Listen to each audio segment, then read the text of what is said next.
여러분, 세상에 10년을 시어머니 식당에서 죽어라 일해줬는데 놀고 먹는 큰동서한테만 재산을 다 물려주면 어떡하시겠어요? 오늘 주인공 지은 씨는 더 이상 호구짓 안 한다며 앞치마 쿨하게 벗어던지고 나왔는데요. 불과 3일 만에 야, 너 때문에 식당 문 닫게 생겼어 하고 전화 온 큰동서. 과연 진짜 주인을 몰라보고 날뛰던 시댁 식구들은 어떤 처참한 최후를 맞았을까요? 듣기만 해도 속이 뻥 뚫리는 사이다 복수극 지금 시작합니다. 고부야정에 오신 여러분, 구독과 좋아요 꼭 눌러주세요. 여러분의 하루에 행복이 가득하길 기도드릴게요. 10년이면 강산도 변한다는데 지은의 아침은 오늘도 어김없이 코를 찌르는 시큼한 묵은지 냄새로 시작됐습니다. 지은은 올해 38된 야무진 며느리인데요. 이 여자가 손끝 하나만 까딱하면 맹탕 같던 국물도 진국이 되고 시들하던 배추도 아삭한 김치가 되니 가히 신의 손이라 불릴 만했죠. 시어머니 박말자 여사가 운영하는 박간의 묵은지찜이 이 동네에서 줄을 서는 맛집이 된 것도 사실 간판만 시어머니 이름이지 그 속을 채우는 건 오롯이 지은의 피땀 어린 손맛 덕분이라는 걸 알만한 사람은 다 알고 있습니다. 그런데 오늘따라 그 활기차던 주방 분위기가 어딘가 심상치 않네요. 시간은 오전 11시 30분.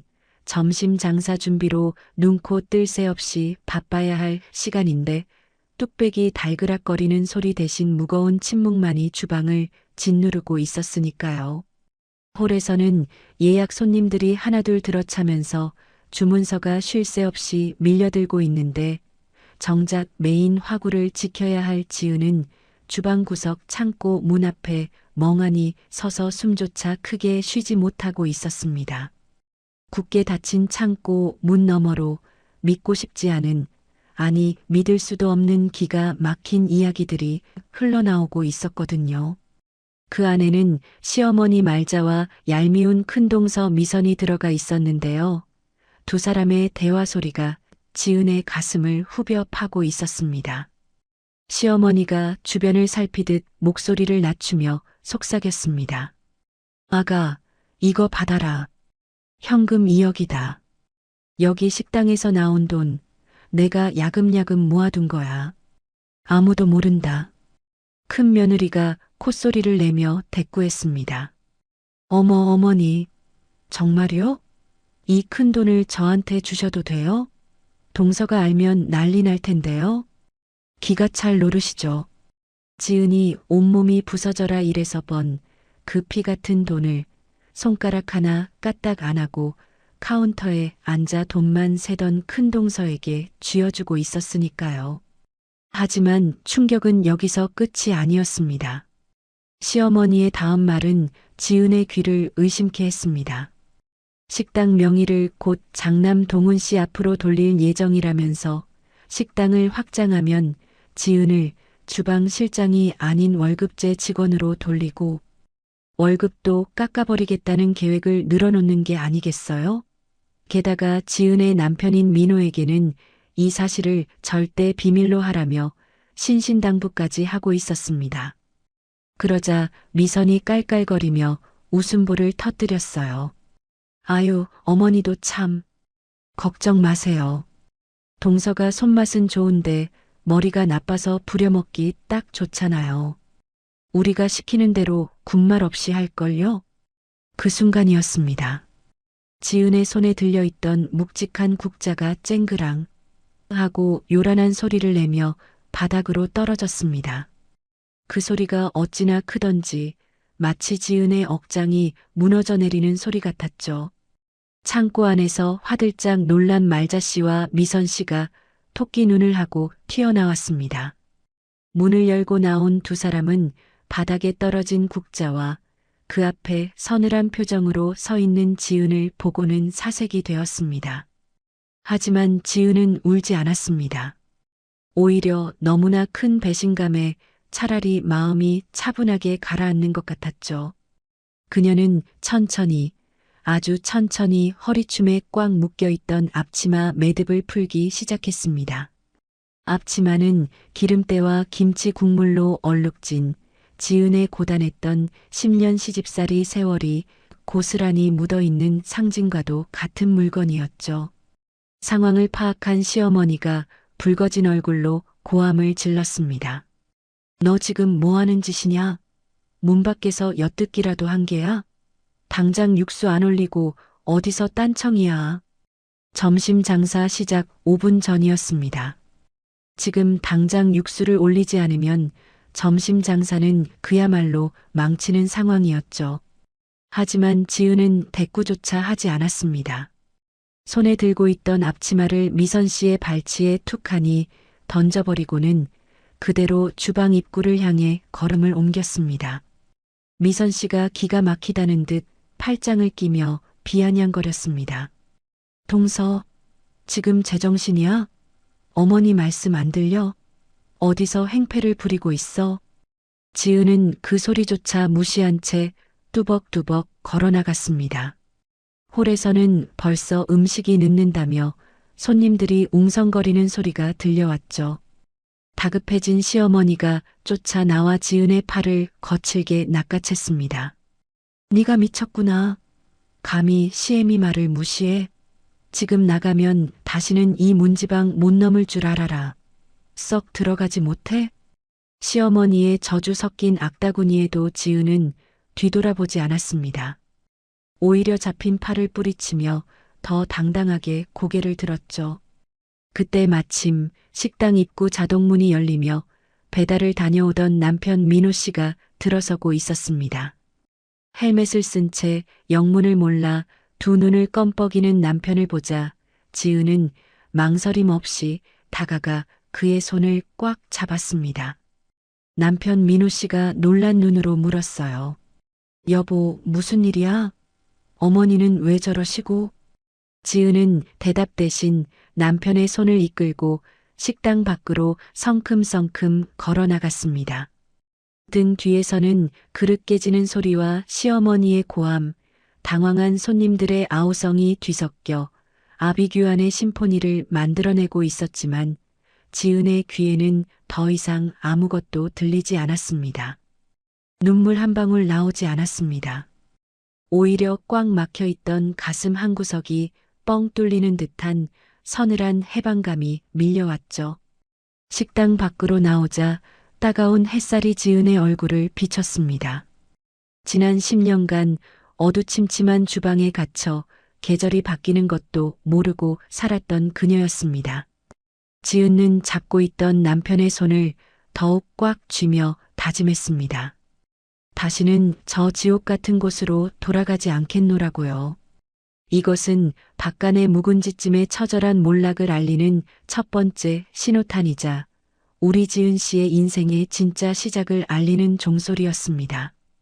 지은 씨가 그 지긋지긋한 앞치마를 벗어 던지고 식당 문을 박차고 나간 지 고작 3일이 지났습니다. 겨우 사흘이 지났을 뿐인데 지역 맛집으로 떵떵거리던 박간의 묵은지찜은 그야말로 쑥대밭이 되고 말았습니다. 동네 사람들이 지나가면서 혀를 찰 정도로 순식간에 파리만 날리는 식당으로 변해가고 있었어요. 지은의 빈자리는 단순히 일손 하나가 빠진 게 아니었습니다. 그 식당의 심장, 아니 영혼이 통째로 빠져나간 것과 다름없었으니까요. 주방꼴은 말도 아니었습니다. 평생 손에 물 한 방울 안 묻히고 살 것 같던 미선 씨가 국자를 잡았으니 오죽했겠습니까? 라면 하나도 제대로 못 끓여서 물 조절 실패하는 사람이 대용량 찜 요리를 하겠다고 덤벼들었으니 결과는 불보다 뻔했죠. 시어머니 말자씨도 다를 바 없었습니다. 10수년을 뒷짐지고 잔소리만 늘어놓다 보니 정작 칼 잡는 법도 간 맞추는 감각도 다 잊어버린 지 오래였거든요. 지은 씨 머릿속에만 들어있던 육수 비법을 흉내낸답시고 이것저것 때려 넣었는데 맹물에 고춧가루만 둥둥 떠다니거나 소금을 들이부어 도저히 목구멍으로 넘길 수가 없는 지경이었습니다. 점심시간이 되자 식당 안은 불만 섞인 고함으로 가득 찼습니다. 예전 같으면 국물 맛이 끝내준다. 밥 한 공기 더 달라는 소리가 넘쳐났을 텐데 지금은 여기저기서 항의가 빗발치고 있었죠. 단골 손님 한 명이 숟가락을 식탁에 탁 내려놓으며 소리쳤습니다. 아니, 사장님, 오늘 음식 맛이 왜 이래요? 주방 아줌마 바뀌었어? 묵은지에서 군내가 나서 못 먹겠네. 그뿐만이 아니었습니다.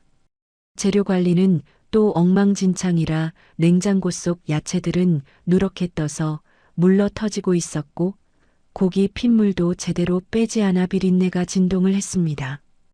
위생 상태가 이 모양이니 파리가 꼬이는 건 당연지사였죠. 그런데도 미선 씨는 반성은커녕 튀는 기름에 손등 살짝 떼었다고 밴드를 덕지덕지 붙이고는 카운터에 앉아 울상을 짓고 있었습니다. 미선 씨가 빨갛게 부어오른 손등을 호호 불며 투덜거렸습니다. 아유 어머니, 저 손 대인 거 보세요. 흉지면 어떡해요? 동서는 대체 어떻게 매일 이런 일을 했대요? 무식하게 힘만 세서 그런가? 시어머니 말자 씨는 텅 빈 홀과 항의하는 손님들을 번갈아 보며 속이 타들어갔습니다. 애꿎은 아르바이트생들만 들들 볶아대며 화풀이를 해댔지만 이미 떠나간 손님들의 마음을 돌릴 수는 없었죠. 점심 매출은 지은 씨가 있을 때의 10분의 1로 곤두박질 쳤고 배달앱 리뷰창은 별점 1점 테러로 도배가 되다시피 했습니다. 다시는 안 시킨다. 돈 아깝다. 주인이 배가 불렀다는 악플들을 보며 말자 씨는 뒷목을 잡았습니다. 그러다 결국 우려했던 대형 사고가 터지고야 말았습니다. 인근 회사에서 단체로 예약한 손님 20명이 들이닥친 겁니다. 지은 씨가 있었다면 30분 만에 뚝딱 차려냈을 상차림이 1시간이 지나도록 나오질 않으니 손님들 눈에서 불꽃이 튀기 시작했죠. 게다가 겨우 나온 묵은지찜 속의 돼지고기가 반쯤은 설익어서 핏물이 줄줄 흐르는 상태로 상에 올라간 겁니다. 격분한 단체 손님들 중 한 명이 냄비를 엎을 기세로 카운터로 달려와 고함을 질렀어요. 사장 나오라 그래. 사람 먹으라고 준 거야. 개주라고 준 거야? 돼지고기가 생고기잖아. 우리 직원들 식중독 걸리면 책임질 거야? 당장 환불해줘. 돈 못 내. 식당 안은 순식간에 아수라장이 되었습니다. 다른 손님들도 덩달아 일어나 환불을 요구하며 아우성을 쳤죠. 말자 씨는 이 상황을 감당하지 못하고 그 자리에 풀썩 주저앉아 가슴을 치며 곡소리를 냈습니다. 아이고, 내 팔자야. 며느리 하나 잘못 들어와서 집안이 망하는구나. 지은이 그년이 나가면서 저주를 퍼붓고 간 게 틀림없어. 상황이 이 지경이 되자 발만 동동 구르던 미선 씨가 덜덜 떨리는 손으로 수화기를 들었습니다. 자존심이고 뭐고 당장 급한 불부터 꺼야겠다는 생각뿐이었겠죠. 그녀가 전화를 건 곳은 다름 아닌 지은 씨였어요.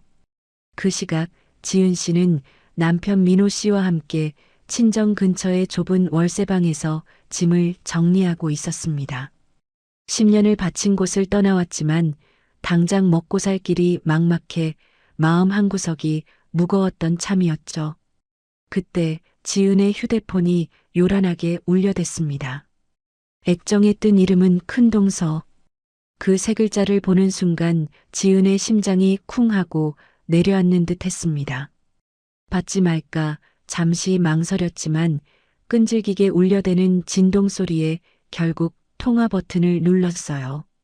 스피커폰을 켜자마자 수화기 너머로 미선 씨의 찢어지는 듯한 목소리가 좁은 방 안을 가득 채웠습니다. 수화기 너머에서 미선 씨가 다짜고짜 소리를 질러댔습니다. 야, 김지은, 너 지금 어디야?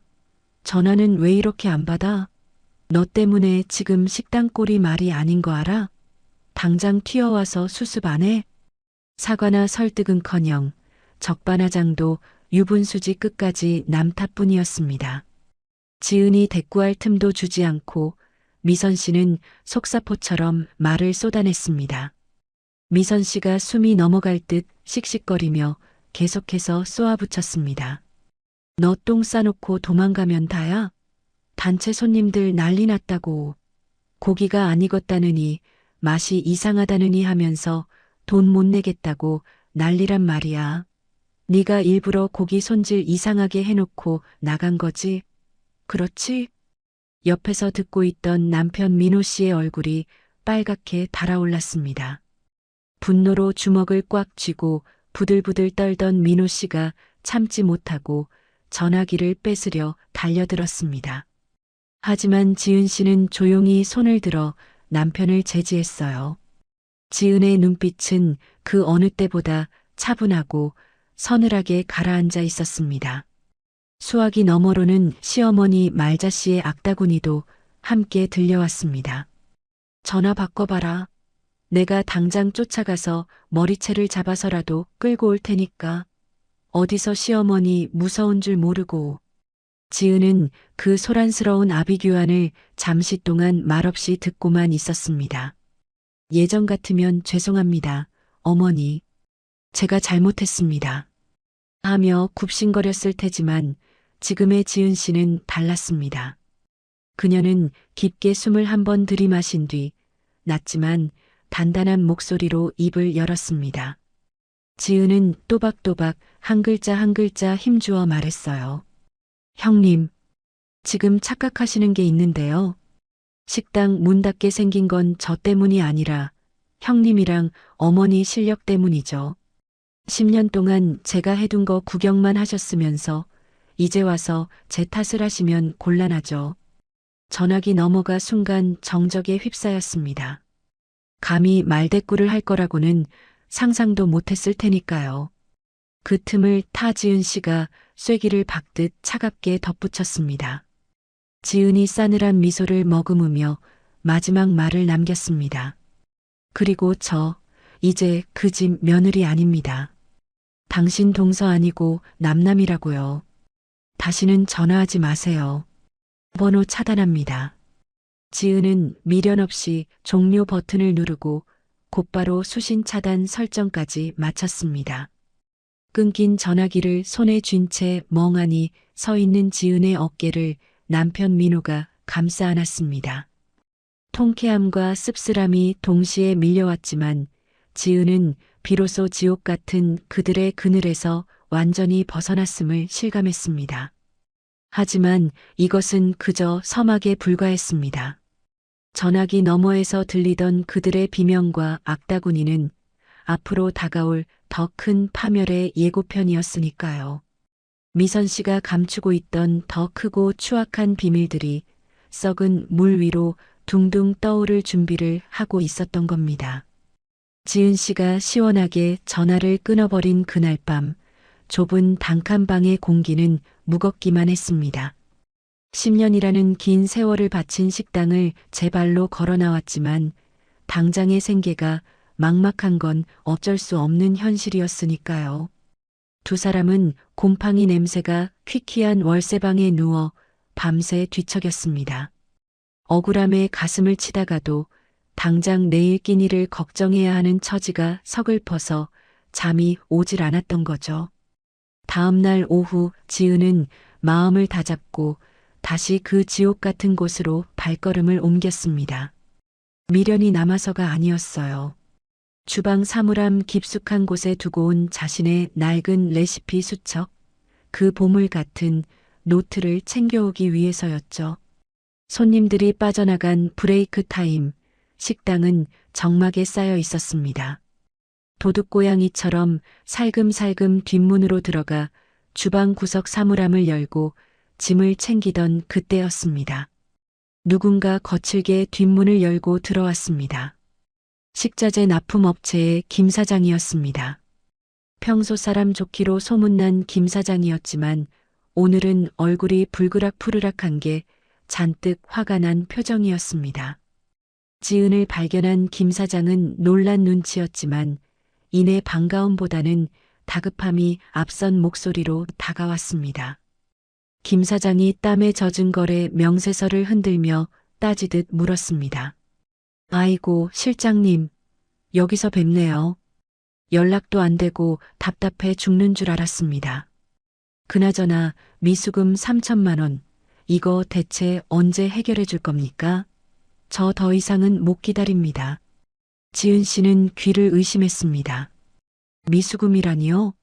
지은 씨가 자금을 관리할 때는 단 한 번도 결제를 밀린 적이 없었습니다. 꼬박꼬박 칼같이 입금하는 게 지은의 철칙이었으니까요. 영문을 몰라 멍하니 서 있는 지은에게 김 사장은 기가 막히다는 듯 품 안에서 구겨진 장부 하나를 꺼내 펼쳐 보였습니다. 김 사장이 장부를 손가락으로 짚어가며 억울함을 토해냈어요. 이것 좀 보세요. 지난 2년 동안 고기는 최상급 쓴다고 장부에 적어놓고 실제로는 B급 고기만 받았잖아요. 그 차액은 다 어디로 갔습니까? 여기 송금 내역 보시라고요. 지은의 눈이 장부를 훑어내려가다 한 지점에 딱 멈췄습니다. 거기엔 너무나 익숙한 이름이 적혀 있었거든요. 최미선. 바로 큰동서의 이름이었습니다. 세상에, 이게 무슨 일입니까? 지난 2년 동안 큰동서가 식자재 비용을 부풀려 장부를 조작하고 싸구려 고기를 쓰면서 그 차액을 모조리 자신의 개인 계좌로 빼돌리고 있었던 겁니다. 게다가 업체에는 대금 지급을 미루면서 뒷돈까지 챙겨왔던 거죠. 지은 씨는 손이 부들부들 떨렸습니다. 이건 단순한 실수가 아니었습니다. 시어머니가 그토록 우리 식당은 재료가 생명이다라고 외치던 그 자부심을 며느리라는 사람이 짓밟고 있었던 겁니다. 식당의 뿌리를 갉아먹는 범죄나 다름없었죠. 지은은 떨리는 손으로 휴대폰을 꺼내 장부 내용과 거래 내역서를 꼼꼼하게 사진으로 남겼습니다. 그리고 김 사장에게서 큰동서가 보낸 독촉 문자 내역까지 전부 전송받았습니다. 증거를 확보한 지은은 곧바로 남편 민호에게 이 사실을 알렸습니다. 사실을 전해 들은 민호 씨는 그 자리에 주저앉을 뻔했습니다. 형수님이 조금 얄밉긴 해도 가족 등쳐먹을 사람은 아니라고 믿었으니까요. 배신감에 치를 떨던 민호 씨는 지은 씨가 보내준 증거 사진을 움켜쥐고 형 동훈 씨를 찾아갔습니다. 형제가 얼굴을 붉히며 싸우는 꼴을 보고 싶진 않았지만 이건 도를 넘어도 한참 넘은 일이었으니까요. 형 동훈은 다 망해가는 식당 카운터에 앉아 멍하니 계산기를 두드리고 있었습니다. 민호 씨가 문을 열고 들어가 탁자 위에 증거 사진들을 획 집어 던졌습니다. 그러고선 핏대 선 목소리로 형을 몰아붙였어요. 형, 이거 봐. 형수가 지난 2년 동안 식당 돈을 얼마나 빼돌렸는지 알아? 3천만 원이야, 3천만 원. 어머니가 알면 뒷목 잡고 쓰러지실 일이라고. 하지만 형의 반응은 뜻밖이었습니다. 동생이 내민 증거를 보고 놀라기는커녕 귀찮다는 듯 인상을 찌푸리며 사진을 대충 밀어버리는 게 아니겠어요? 마치 이미 알고 있었다는 듯 혹은 알면서도 모른 척하고 싶다는 듯 말이죠. 형 동훈이 한심하다는 눈빛으로 동생을 쳐다보며 대꾸했습니다. 야, 이민호. 너 지금 재수 씨 편들려고 이러냐? 우리가 남이야?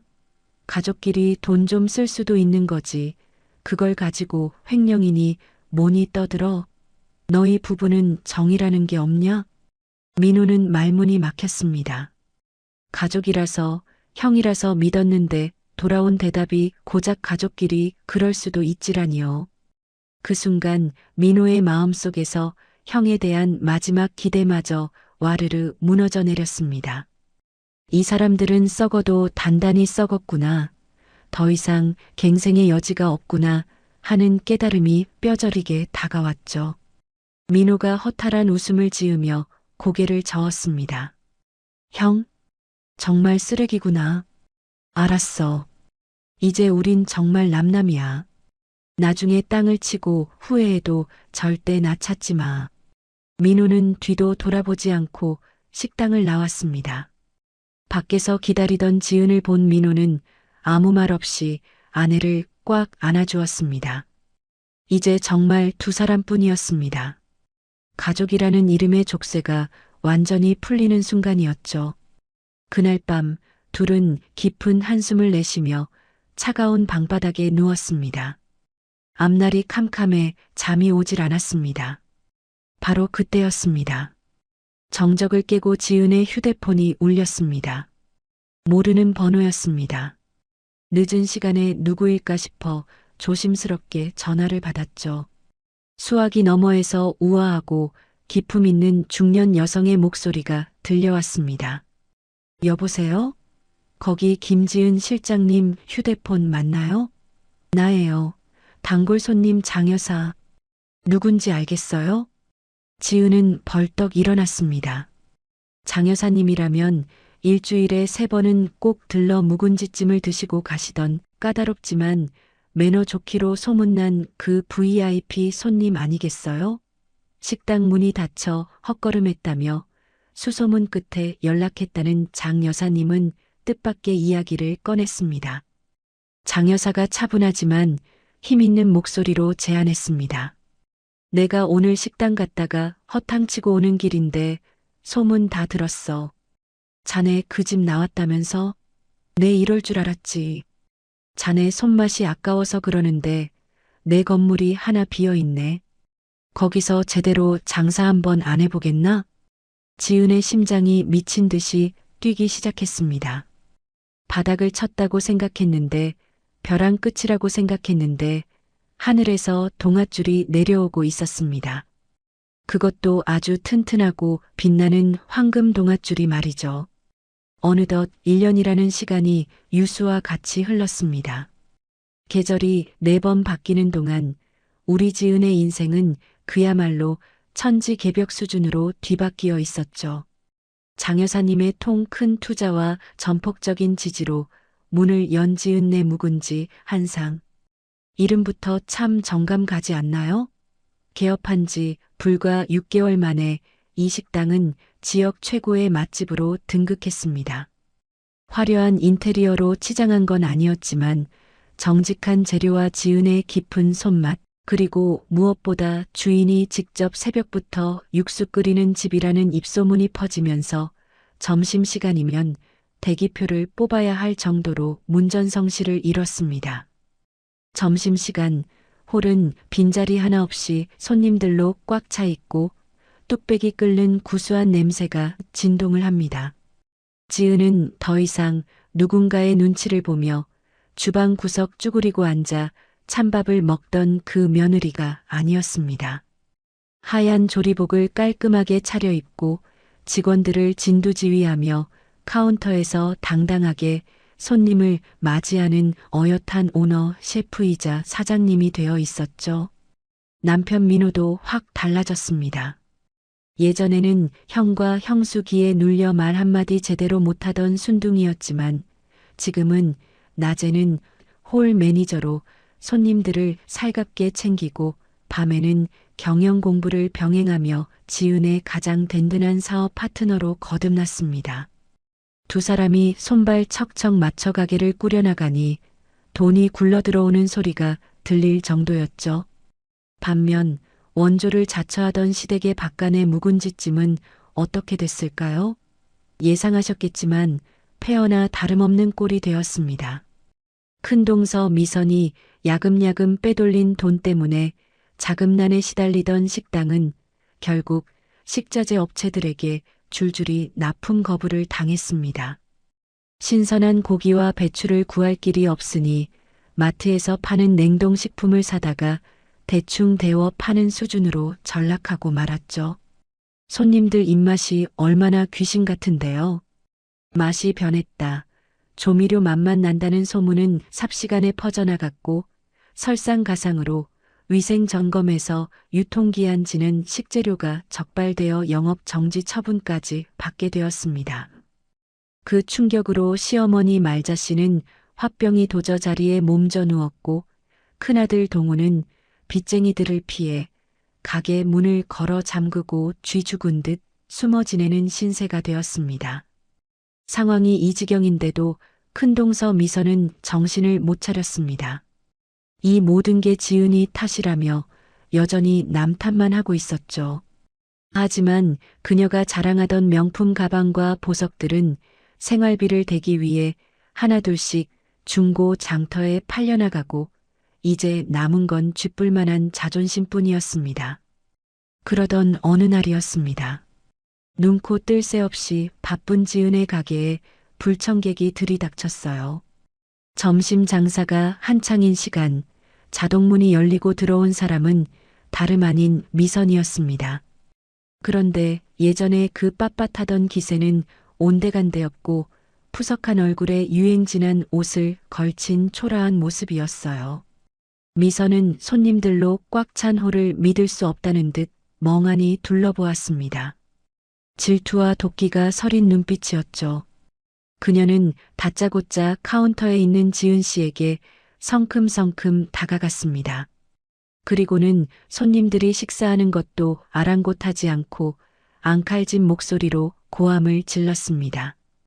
야, 김지은, 너 이리 좀 나와봐. 식사를 하던 손님들이 깜짝 놀라 일제히 카운터를 쳐다보았습니다.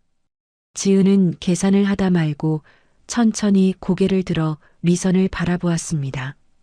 당황할 줄 알았는데 지은의 표정은 너무나 평온했습니다. 오히려 불청객을 바라보는 눈빛이 서늘하게 빛나고 있었죠. 지은이 차분하게 응대했습니다. 형님, 오셨어요? 그런데 보시다시피 제가 좀 바빠서요. 용건만 간단히 하시죠. 그 태도가 미선의 화를 더 돋구었습니다. 감히 내 앞에서 이렇게 당당해? 미선은 분을 참지 못하고 카운터를 쾅 내리쳤습니다. 너 지금 나 무시하니? 너 우리 어머니 레시피 훔쳐다가 여기서 장사하는 거잖아. 이거 엄연한 불법인 거 몰라? 내가 너 고소할 거야. 당장 가게 문 닫아. 미선의 난동에 가게 안 분위기가 찬물을 끼얹은 듯 싸해졌습니다. 직원들이 달려오려 하자 지은이 손짓으로 막아섰습니다. 이제 지은은 1년 전 앞치마를 벗어 던지던 그때보다 훨씬 더 단단한 사람이 되어 있었거든요. 지은은 카운터 서랍을 열고 무언가를 꺼냈습니다. 1년 전 챙겨두었던 하지만 아직 터뜨리지 않았던 비장의 무기. 바로 미선의 횡령 장부 사본이었습니다. 지은은 그 서류 봉투를 툭 던지듯 내려놓고 미선의 눈을 똑바로 쳐다보며 입을 열었습니다. 레시피 소송이요? 좋죠. 한번 해보세요. 그런데 형님, 그거 하기 전에 이거부터 해결하셔야 할 텐데요. 미선이 콧방귀를 뀌며 봉투를 열어보았습니다. 그리고 종이 한 장을 꺼내 읽어보는 순간 그녀의 얼굴이 백지장처럼 하얗게 질리기 시작했습니다. 손이 와들와들 떨리더니 들고 있던 종이를 바닥에 떨어뜨릴 뻔했죠. 거기엔 미선 씨가 지난 2년간 저지른 횡령 내역과 차명 계좌 송금 기록이 적나라하게 찍혀 있었으니까요. 지은이 카운터 밖으로 나와 미선에게 한 발자국 다가갔습니다. 저 이거 들고 경찰서 갈 건데 횡령이랑 사문서 위조로 맞고서 들어가도 괜찮으시겠어요? 형님 좋아하는 법대로 해보자고요. 미선은 입을 뻥긋거렸지만 목소리가 나오지 않았습니다. 다리에 힘이 풀려 주저앉을 것만 같았죠. 주변 손님들이 수군거리는 소리가 들려왔습니다. 저 여자 뭐야? 행패 부리러 왔나 봐. 사장님이 참교육하네라는 말들이 미선의 귓가에 윙윙거렸습니다. 지은이 출입문을 가리키며 낮지만 단호한 목소리로 마지막 경고를 날렸습니다. 그리고 여기 내 가게예요. 영업 방해로 경찰 부르기 전에 당장 나가세요. 2번 말 안 합니다. 미선은 도망치듯 가게를 빠져나갈 수밖에 없었습니다. 쫓겨나는 그녀의 등 뒤로 손님들의 경멸의 시선이 쏟아지고 있었어요. 지은은 멀어지는 미선의 뒷모습을 보며 옷매무새를 다듬었습니다. 이제 겨우 시작일 뿐이었어요. 미선이 저지른 죄의 대가는 이제부터 톡톡히 치르게 될 테니까요. 참교육의 시간은 이제 막 닻을 올렸습니다. 쫓겨나듯 지은의 가게를 빠져나온 큰동서 미선의 얼굴은 가관이었습니다. 분하고 억울해서 얼굴이 울그락불그락 하더니 이내 도끼를 품은 눈빛으로 변하고 말았어요. 미선은 이대로 당할 수 없다고 생각했습니다. 아니, 정확히 말하면 자신이 저지른 횡령 사실이 시어머니 말자의 귀에 들어가는 것만은 어떻게든 막아야 했죠. 그게 밝혀지는 순간 자신은 그 집안에서 끝장이라는 걸 누구보다 잘 알고 있었으니까요. 미선은 급하게 택시를 잡아타고 시댁으로 향했습니다. 가는 내내 머리를 굴렸습니다. 어떻게 해야 시어머니를 내 편으로 만들 수 있을까? 어떻게 해야 동서를 나쁜 년으로 만들 수 있을까? 결론은 하나였습니다. 적반하장, 그리고 거짓 눈물. 미선은 집에 도착하자마자 현관문이 부서져라 열고 들어가 대성통곡을 시작했습니다. 안방에 누워 끙끙 앓고 있던 말자가 깜짝 놀라 뛰어나왔습니다. 아이고, 얘야. 왜 그러냐? 무슨 일 있어? 누가 널 때리기라도 했어? 미선은 말자의 바짓가랑이를 잡고 늘어졌습니다. 닭똥 같은 눈물을 뚝뚝 흘리며 기가 막힌 거짓말을 늘어놓기 시작했죠. 미선이 가슴을 치며 억울함을 호소했습니다. 어머니, 흑흑, 동서가 저를 협박해요. 식당 돈 빈 거 있잖아요. 그거 사실 동서가 나갈 때 몰래 빼돌린 건데 제가 가서 따지니까 오히려 저한테 뒤집어 씌우겠다고 난리를 치잖아요. 말자는 그 말을 듣고 뒷목을 잡았습니다. 평생을 큰 며느리 말이라면 파트로 매주를 쓴다 해도 믿어왔던 노인네 아니겠습니까? 게다가 지은이 식당을 나가고 나서 가게가 망해가니 그 원망이 오죽 쌓여 있었겠어요? 그 분노에 기름을 부은 격이었습니다. 말자가 부들부들 떨며 소리쳤습니다. 뭐라고? 그년이 도둑년이었다고? 내 그럴 줄 알았다. 감히 시어머니 돈을 훔쳐서 가게를 차려? 내가 오늘 그년 머리채를 다 뽑아놓을 거다. 말자는 당장 몸빼 바지를 주워 입고 신발도 짝짝이로 신은 채 집을 나섰습니다. 미선은 그 뒤를 따르며 회심의 미소를 지었죠. 그래, 이렇게 여론몰이를 해서 지은이를 매장시키면 장부 따위는 아무도 안 믿을 거야. 미선의 계산은 참으로 교활했습니다. 점심 장사가 한창인 지은의 가게 앞 평화롭던 거리에 갑자기 고성이 울려 퍼졌습니다. 말자가 준비해온 돗자리를 가게 정문 앞에 턱하니 깔고 들어 누워버린 겁니다. 지나가던 사람들이 깜짝 놀라 걸음을 멈췄고 식사를 하던 손님들도 수저를 놓고 밖을 내다봤습니다. 말자가 바닥을 치며 대성통곡을 했습니다. 아이고, 동네 사람들, 내 말 좀 들어보소. 여기 사장년이 시어머니 등쳐먹고 도망친 도둑년입니다. 내 피 같은 돈 훔쳐다가 이 으리으리한 가게 차려놓고 떵떵거리고 산답니다.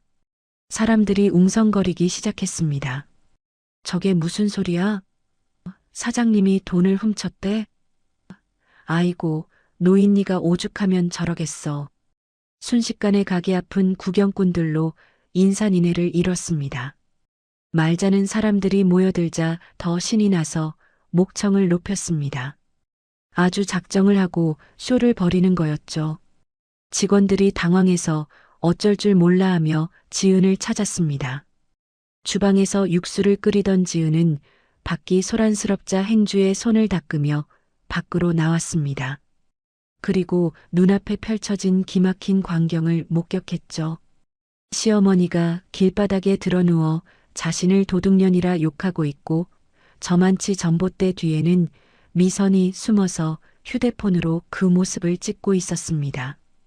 딱 봐도 미선의 얄팍한 수작이었어요. 지은은 깊은 한숨을 내쉬고 말자에게 다가갔습니다. 예전 같으면 벌벌 떨며 어머니 일어나세요 하고 빌었겠지만 지금은 달랐습니다. 지은은 아주 침착하고 냉정한 표정으로 말자를 내려다보며 차분하게 말했습니다. 어머니, 여기서 이러시면 안 됩니다. 영업 방해예요. 일어나세요. 그 말에 말자가 벌떡 일어나더니 다짜고짜 지은의 뺨을 세차게 올려붙였습니다.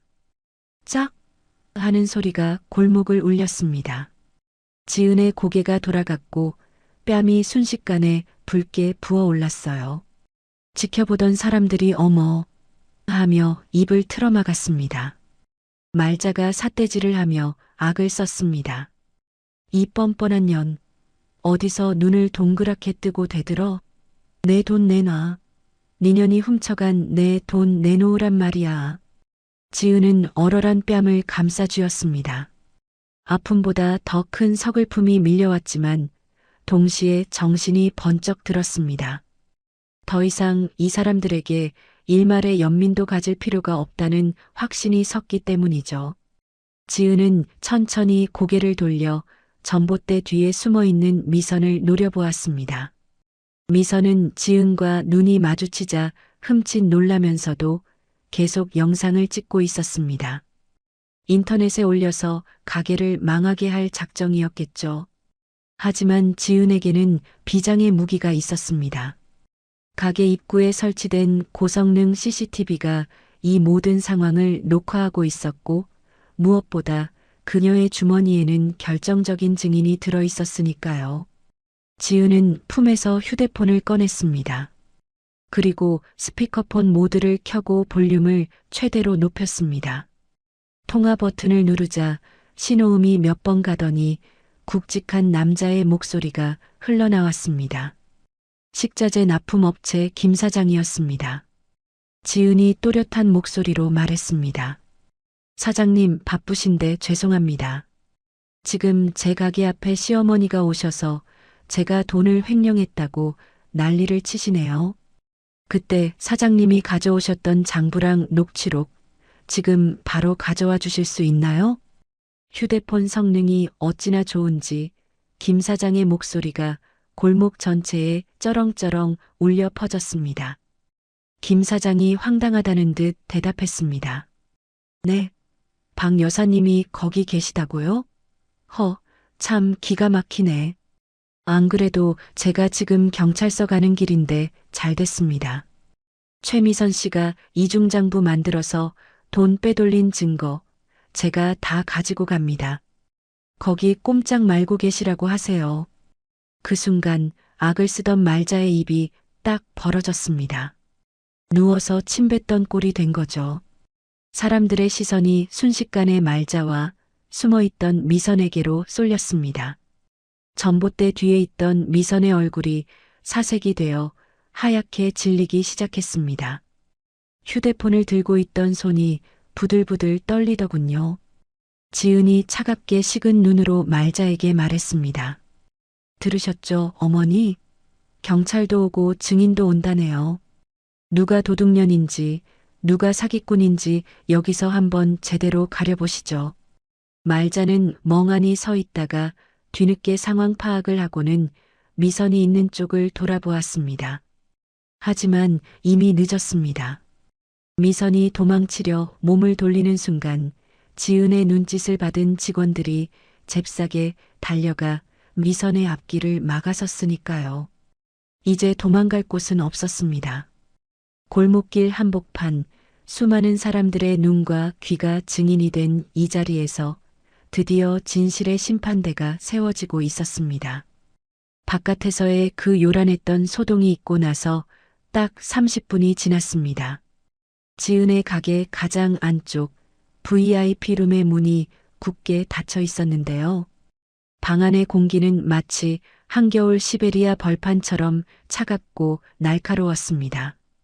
룸 중앙에 놓인 커다란 원목 테이블을 사이에 두고 지은 부부와 시어머니 말자, 그리고 억지로 끌려 들어온 미선과 남편 동훈, 마지막으로 증인으로 참석한 식자재 납품업체 김 사장까지 모두가 둘러앉아 있었죠.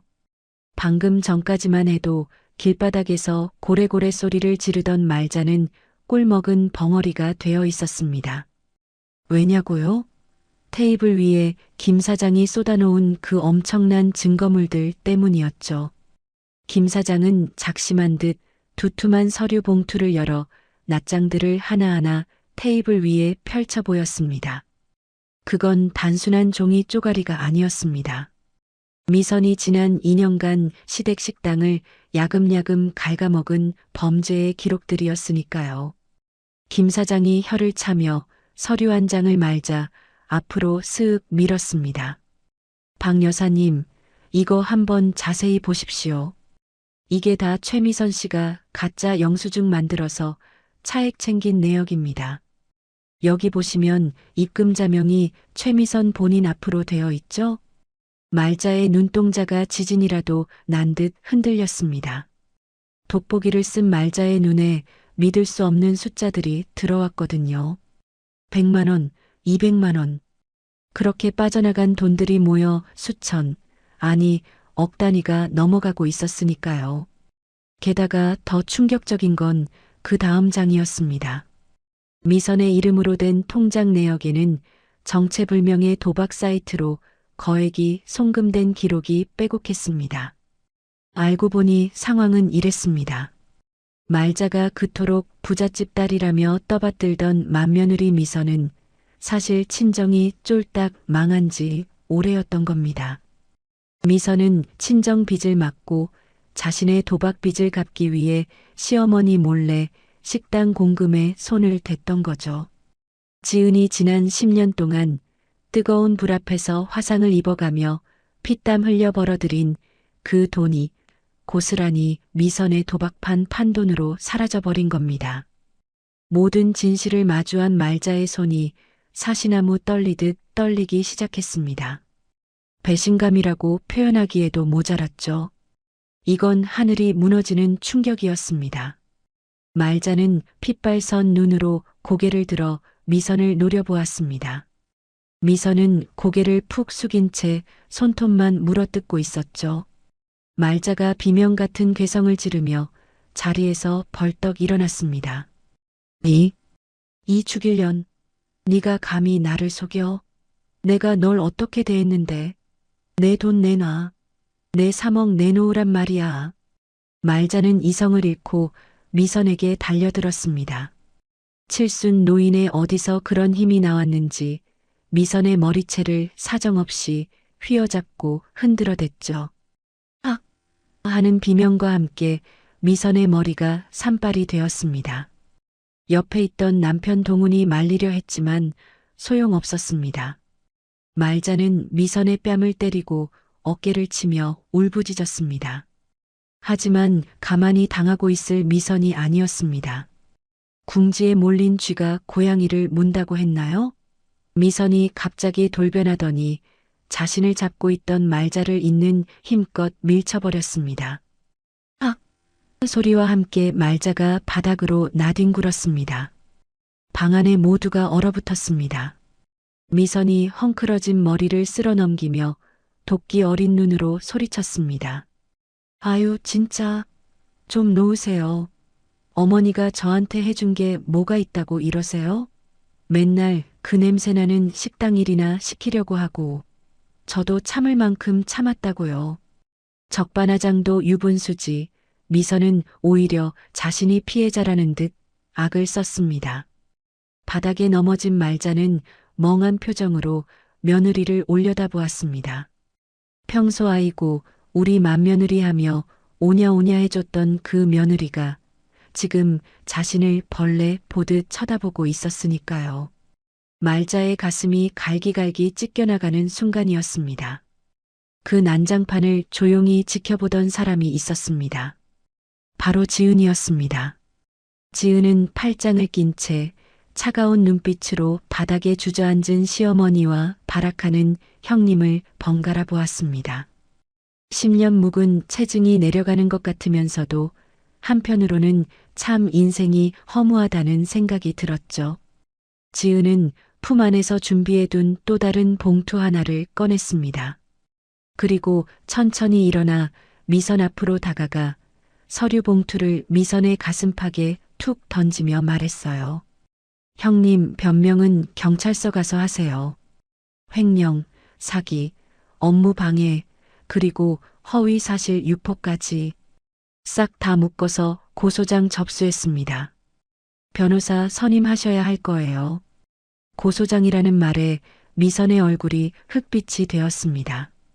이제야 사태의 심각성을 깨달은 거죠. 옆에 있던 동훈도 고개를 푹 숙이고 마른 세수만 해댔습니다. 지은의 목소리에는 한치의 망설임도 없었습니다. 지은이 못을 박듯 단호하게 덧붙였습니다. 참, 미리 말씀드리는데 합의는 없습니다. 콩밥 드시면서 반성 좀 하세요. 아, 반성할 줄 모르시려나? 지은의 서슬 퍼런 선언에 미선은 다리에 힘이 풀려 그 자리에 주저앉고 말았습니다. 엉엉 소리내어 울기 시작했지만 그건 반성의 눈물이 아니라 자신의 신세를 한탄하는 악어의 눈물일 뿐이었죠. 상황이 정리되자 바닥에 멍하니 앉아있던 말자가 그제야 지은을 바라보았습니다. 15년간 묵묵히 자신을 섬겼던, 그러나 자신이 헌신짝처럼 내버렸던 둘째 며느리. 지금 유일하게 자신을 구해줄 수 있는 사람은 지은뿐이라는 걸 깨달은 겁니다. 말자는 엉금엉금 기어서 지은의 다리를 붙잡았습니다. 말자가 눈물 콧물 범벅이 된 얼굴로 애원했습니다. 지은아, 아가, 내가 잘못했다. 내가 눈이 멀었었나 봐. 한 번만 용서해다오. 응? 우리 식당 좀 살려다오. 네가 다시 와주면 안 되겠니? 참으로 뻔뻔하고도 처량한 부탁이었습니다. 지은은 자신의 바짓가랑이를 잡고 있는 말자의 쭈글쭈글한 손을 내려다보았습니다. 예전 같으면 마음이 약해져서 같이 울었을지도 모릅니다. 하지만 이미 강을 건너도 한참 건넜습니다. 지은은 말자의 손을 하나하나 떼어냈습니다. 거칠지만 단호한 손길이었죠. 지은이 냉정하게 뒤돌아서며 마지막 한마디를 남겼습니다. 어머니, 아니, 박 여사님, 저는 이제 남입니다. 남한테 이러시면 곤란하죠. 법대로 하세요. 전 바빠서 이만 가보겠습니다. 지은은 미련 없이 VIP 룸을 나갔습니다. 남편 민호도 형과 어머니를 한번 쓱 쳐다보고는 말없이 아내의 뒤를 따랐습니다. 닫히는 문 너머로 말자의 통곡 소리와 미선의 울음소리가 뒤섞여 들려왔지만 지은의 발걸음은 그 어느 때보다 가볍고 당당했습니다. 이것으로 질긴 악연의 고리를 끊어내는 심판은 끝났습니다. 이제 그들에게 남은 건 스스로 파놓은 지옥 구덩이뿐이었습니다. 옛말에 뿌린 대로 거둔다고 했습니다.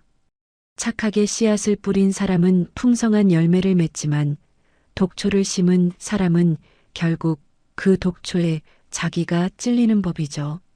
지은이 던진 고소장이라는 돌멩이 하나가 불러온 파장은 실로 어마어마했습니다.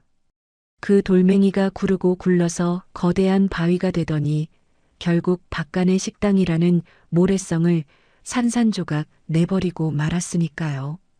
심판의 대가는 가혹하고도 처절했습니다.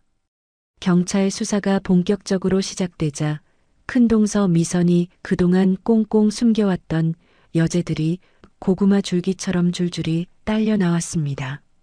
횡령은 기본이고 거래처 사장들을 협박해서 받은 리베이트, 거기에 불법 도박 사이트 접속 기록까지 낱낱이 까발려졌죠.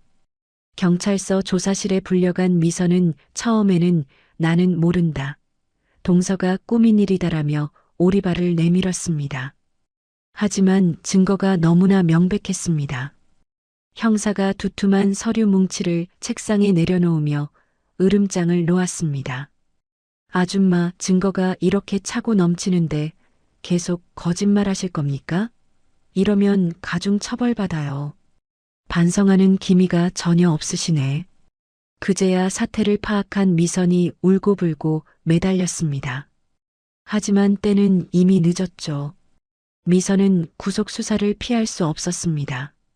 차가운 유치장에 갇혀서야 그녀는 자신이 무슨 짓을 저질렀는지 깨달았을까요? 아니요. 그녀는 그 안에서도 남탓만 하고 있었습니다. 철창 안에 갇힌 미선이 쇠창살을 붙잡고 악을 썼습니다. 이건 다 김지은 그년 때문이야. 내가 나가기만 해봐. 가만 안 둘 거야. 결국 미선은 징역형을 선고받고 감옥으로 이송되었습니다. 명품으로 휘감고 다니던 사모님에서 푸른 수의를 입은 죄수 번호 3840번이 된 거죠. 인과응보, 사필귀정이라는 말이 딱 들어맞는 결말이었습니다. 남겨진 장남 동훈의 처지도 딱하기 그지없었습니다.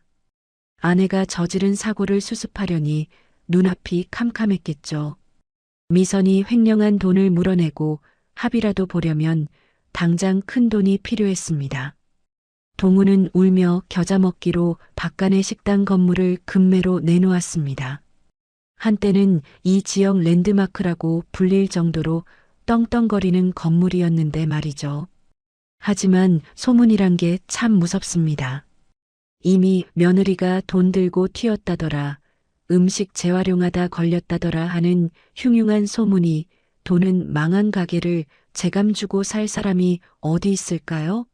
부동산 중개인들도 고개를 절레절레 흔들었습니다.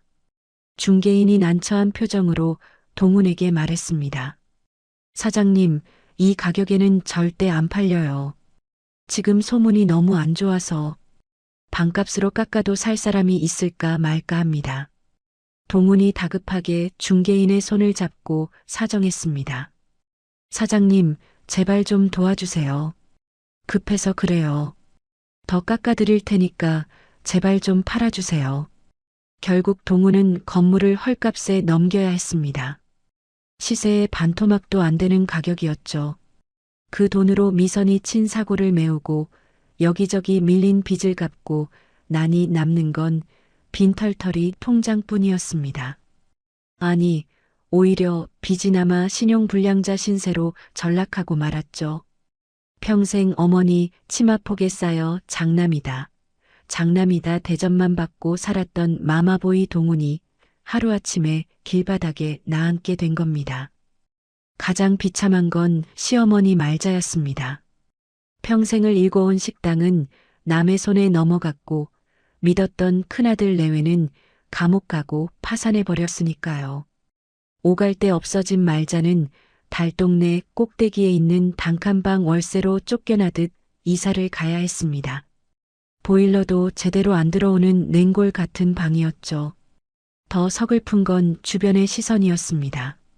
화려했던 시절 말자가 주변 상인들에게 얼마나 갑질을 해댔습니까? 네가 감히 내 가게 앞을 지나가? 장사 그렇게 하는 거 아니야 하며 무시했던 사람들이 망해버린 말자를 보고 혀를 찼습니다. 도와주는 이 하나 없었죠. 당장 입에 풀칠이라도 하려면 일을 해야 했습니다. 말자는 새벽 시장에 나가 채소 다듬는 소일거리를 시작했습니다. 차가운 시장 바닥에 쭈그리고 앉아 마늘을 까고 양파를 다듬는 말자의 손은 금세 트고 갈라졌습니다. 허리는 끊어질 듯 아팠고 무릎은 쑤셔왔습니다. 지나가던 손님이 깐 마늘을 흥정하며 말자에게 핀잔을 주었습니다. 할머니, 마늘을 이렇게 깠으면서 돈을 다 받으려고 해요? 좀 깎아줘요. 솜씨가 영 없네. 말자는 고개를 숙인 채 죄송하다는 말만 되뇌었습니다. 예전 같으면 안 팔아 하고 소리쳤을 텐데 이제는 그럴 기운도 자존심도 남아있지 않았으니까요. 말자가 시린 손을 호호 불며 혼잣말을 중얼거렸습니다. 아이고, 내 팔자야. 내가 전생에 무슨 죄를 지어서 늙어서 이 고생인가. 늦은 밤 지친 몸을 이끌고 차가운 골방에 누우면 천장에서 지은의 얼굴이 아른거렸습니다. 뜨끈한 아랫목에 불 넣어주고 어머니 다리 주물러 드릴게요 하며 살갑게 굴던 둘째 며느리. 그때 지은이 끓여주던 구수한 된장찌개와 입에서 살살 녹던 묵은지찜 생각이 간절했습니다. 배는 고프고 몸은 아프고 마음은 시린 밤이었습니다. 말자는 떨리는 손으로 휴대폰을 꺼내 들었습니다. 지은의 번호를 꾹꾹 눌러보았습니다. 염치 없는 짓인 줄 알지만 목소리라도 한번 듣고 싶었으니까요. 하지만 수화기 너머에서는 차가운 기계음만 흘러나왔습니다. 지금 거신 번호는 없는 번호입니다. 확인 후 다시 걸어주시기 바랍니다. 지은이 번호를 바꿔버린 겁니다. 말자는 끊긴 전화기를 가슴에 품고 하염없이 눈물을 흘렸습니다. 말자가 쉰 목소리로 흐느꼈습니다. 지은아, 내가 잘못했다. 그때 너한테 잘해줄걸. 내가 미쳤지. 내가 미쳤어. 후회는 언제나 늦는 법입니다. 말자가 흘리는 피눈물은 차가운 방바닥을 적실 뿐 되돌릴 수 있는 건 아무것도 없었습니다. 반면 지옥에서 탈출한 지은의 삶은 그야말로 승승장구였습니다. 지은네 묵은지 한 상은 입소문을 타고 전국적인 맛집으로 성장했습니다. 지은의 손맛을 알아본 홈쇼핑 MD의 제안으로 런칭한 김지은표 묵은지는 첫 방송부터 대박을 터뜨렸습니다. 방송국 스튜디오, 화려한 조명 아래 지은이 섰습니다. 쇼호스트가 흥분된 목소리로 외쳤습니다. 여러분, 방송 시작 30분 만입니다. 김지은 대표님의 묵은지 세트, 전량 매진, 매진입니다. 지은은 환하게 웃으며 카메라를 향해 고개를 숙였습니다. 지은이 떨리는 목소리로 감사를 전했습니다. 정말 감사합니다. 정직하게 만들었습니다. 여러분 식탁에 따뜻한 위로가 되었으면 좋겠습니다. 주문 전화가 폭주하고 매출 그래프가 천장을 뚫었습니다. 지은은 이제 동네 식당 아줌마가 아니라 자신의 이름을 건 브랜드의 대표님이 된 겁니다. 남편 민호는 성실함을 인정받아 회사 부사장이 되어 지은의 든든한 오른팔 역할을 톡톡히 해냈어요. 하지만 지은은 돈만 쫓는 장사치가 되지 않았습니다. 그녀는 과거 자신이 겪었던 서름을 잊지 않았죠. 수익금의 일부를 떼어 미혼모 시설과 독거노인들을 위한 급식소에 기부했습니다. 돈만 많은 부자가 아니라 마음을 나누는 진짜 어른으로 거듭나고 있었던 겁니다. 지은이 기부금을 전달하며 시설 원장님에게 말했습니다. 저도 힘들 때 누군가의 도움이 절실했거든요. 이 돈이 따뜻한 밥 한 끼가 되었으면 좋겠습니다. 나락으로 떨어진 시댁 식구들과 하늘 높이 비상하는 지은. 이 극명한 대비야말로 진정한 복수가 아닐까요? 무너진 모래성 위에서 울부짖는 말자와 단단한 성을 쌓아 올린 지은의 이야기는 이제 마지막 결말을 향해 달려갑니다. 어느덧 2년이라는 시간이 훌쩍 지났습니다. 오늘은 대한민국 요식업계에서 가장 빛나는 별들이 모인다는 대한민국 요식업 대상 시상식이 열리는 날입니다. 화려한 샹들리에 조명이 쏟아지는 시상식장, 수많은 카메라 플래시가 터지는 그곳에 우리의 주인공 지은이 서 있습니다. 기름때 묻은 앞치마에 질끈 묶은 머리, 퉁퉁 부은 손발은 온데간데 없습니다. 우아한 드레스를 입고 단정하게 머리를 올린 지은은 그 누구보다 기품 있고 아름다웠습니다. 사회자의 목소리가 장내에 쩌렁쩌렁 울려 퍼집니다. 사회자가 봉투를 열며 힘차게 외쳤습니다. 올해의 대상, 지은이네 묵은지의 김지은 대표님, 축하드립니다. 우레와 같은 박수 소리가 쏟아졌습니다. 지은은 떨리는 손으로 트로피를 받아들었습니다. 묵직한 트로피의 무게가 지난 10년의 고통과 홀로 서기를 하며 흘렸던 땀방울의 무게처럼 느껴져 가슴이 먹먹해졌습니다. 지은은 마이크 앞에 서서 잠시 숨을 골랐습니다. 객석을 바라보니 가장 앞줄에서 눈시울을 붉히며 박수를 치고 있는 남편 민호와 인자한 미소로 자신을 바라보는 장 여사가 보였습니다. 지은이 울먹이는 목소리로 수상소감을 시작했습니다. 정말 감사합니다. 사실 저는 2년 전까지만 해도 주방 구석에서 남몰래 눈물 훔치던 둘째 며느리였습니다. 제가 여기까지 올 수 있었던 건 제 실력이 뛰어나서가 아닙니다. 장내가 숙연해졌습니다. 지은은 장 여사가 앉아있는 쪽을 바라보며 말을 이었습니다. 지은이 눈물을 글썽이며 진심을 담아 말했습니다. 피 한 방울 섞이지 않았지만 저를 친딸보다 더 믿어주시고 일으켜 세워주신 장 여사님, 그리고 부족한 저를 끝까지 지켜준 제 남편 민호 씨에게 이 영광을 돌립니다. 감사합니다. 화면 가득 지은의 행복한 미소가 클로즈업 되었습니다. 그 시각 이 화려한 시상식을 뚫어져라 쳐다보고 있는 또 다른 한 사람이 있었습니다. 바로 전 시어머니 말자였습니다. 하지만 말자가 있는 곳은 시상식장과는 너무나 거리가 먼 곰팡이 냄새 가득한 쪽방이었어요. 보일러도 들어오지 않는 차가운 방바닥, 찌그러진 양은 밥상 위에는 먹다 남은 김치 쪼가리와 소주 한 병이 덩그러니 놓여 있었습니다. 말자는 덜덜 떨리는 손으로 소주잔을 기울이며 TV 화면 속 지은을 멍하니 바라보았습니다. 화면 속 지은은 너무나 눈부셨고 너무나 행복해 보였습니다. 자신이 구박하고 무시하고 종 부리듯 부려먹었던 그 지은이 맞나 싶을 정도로 말이죠. 말자가 TV 화면을 어루만지며 쉰 목소리로 중얼거렸습니다. 지은아, 내 며느리. 아이고, 내가 복을 발로 찼지. 굴러들어온 복덩이를 내 손으로 깨버렸어. 말자의 눈에서 굵은 눈물방울이 뚝뚝 떨어져 소주잔을 채웠습니다. 후회해도 소용없다는 걸 알면서도 가슴을 치는 것 말고는 할 수 있는 게 없었습니다. 어머니, 식사하세요. 어머니, 다리 아프시죠? 하며 살갑게 굴던 지은의 목소리가 환청처럼 귓가를 맴돌았습니다. 그때 그 따뜻했던 밥상, 온기 넘치던 집안 분위기는 이제 영영 돌아오지 않을 꿈이 되어버렸습니다. 말자는 차가운 소주를 목구멍으로 털어넣으며 꺼이꺼이 통곡했습니다. 시상식이 끝나고 지은은 남편 민호와 함께 장 여사를 모시고 근사한 레스토랑으로 자리를 옮겼습니다. 축하 파티를 겸한 저녁 식사 자리였죠.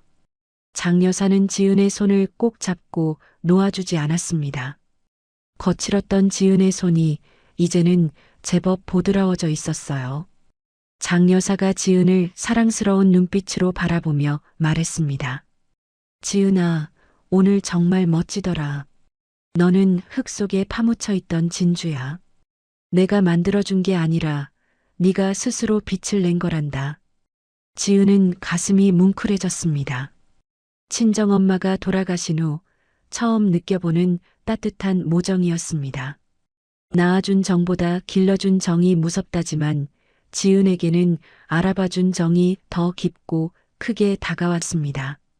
지은이 장 여사의 손을 잡고 조심스럽게 입을 열었습니다.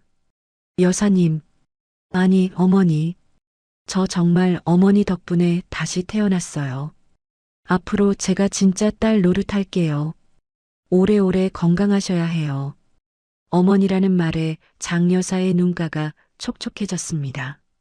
핏줄로 얽히지 않아도 서로를 아끼고 존중하는 마음만 있다면 그게 진짜 가족이라는 걸 두 사람은 마음 깊이 깨닫고 있었습니다.